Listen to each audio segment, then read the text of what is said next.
మొత్తానికి రాష్ట్రపతి అభ్యర్థి ఎవరు అన్నదానికి ఉత్కంఠకు తెరపడింది. అనూహ్యంగా రామ్నాథ్ కోవింద్ పేరును ఖరారు చేసింది బీజేపీ.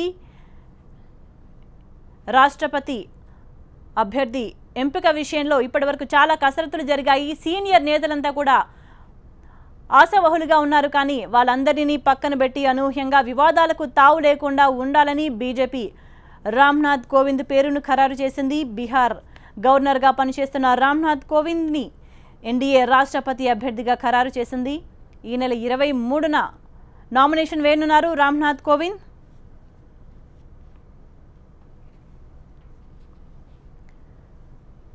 పదహారేళ్ల పాటు హైకోర్టు, సుప్రీంకోర్టులలో న్యాయవాదిగా పనిచేశారు రామ్నాథ్ కోవింద్.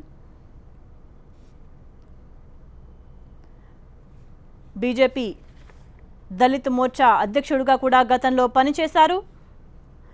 1994 నుంచి 2006 వరకు 2 సార్లు ఎంపీగా ఎన్నికయ్యారు. 12 ఏళ్ల పాటు ఎంపీగా పనిచేశారు.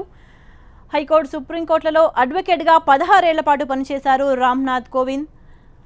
ప్రతిపక్షాల మద్దతు తప్పనిసరి అయిన నేపథ్యంలో వివాదాలకు దూరంగా ఉండాలన్న నిర్ణయంతో రామ్నాథ్ కోవింద్ పేరును ఖరారు చేసింది బీజేపీ. ఎన్డీఏ రాష్ట్రపతి అభ్యర్థిగా బీహార్ గవర్నర్గా పనిచేస్తున్న రామ్నాథ్ కోవింద్ పేరు ఖరారైంది.